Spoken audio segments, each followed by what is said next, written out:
আসসালামু আলাইকুম। কেমন আছেন সবাই? আশা করি সবাই ভালো আছেন।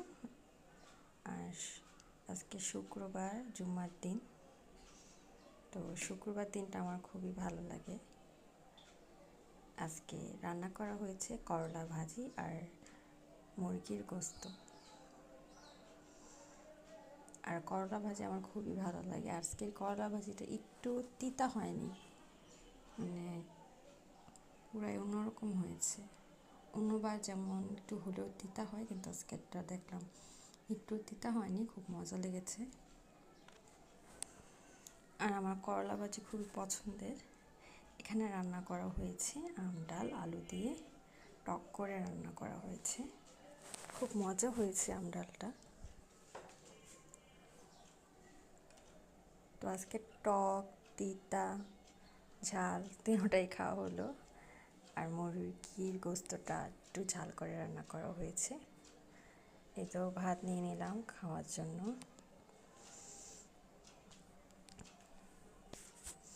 আজকে আমি একটু করলা ভাজিটা বেশি নিয়ে নিয়েছি, কারণ অনেক মজা হয়েছে তাই। করলা আলু দিয়ে রান্নালে বেশি ভালো লাগে।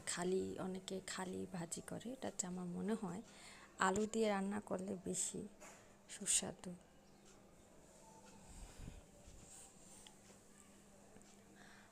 আর মুরগির গোস্তর মধ্যে আলু আর ঝোল বেশি ভালো লাগে।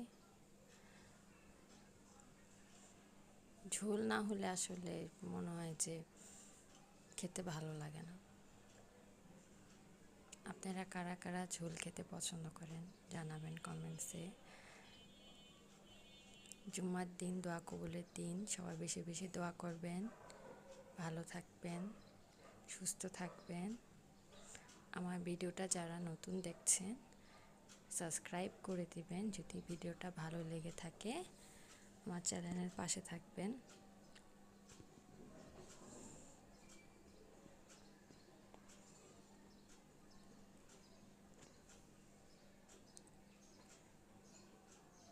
নতুন চ্যানেল যারা আমরা চালাচ্ছি, একে অপরকে সাহায্য করলেই খুব শীঘ্রই এগিয়ে যাওয়া সম্ভব।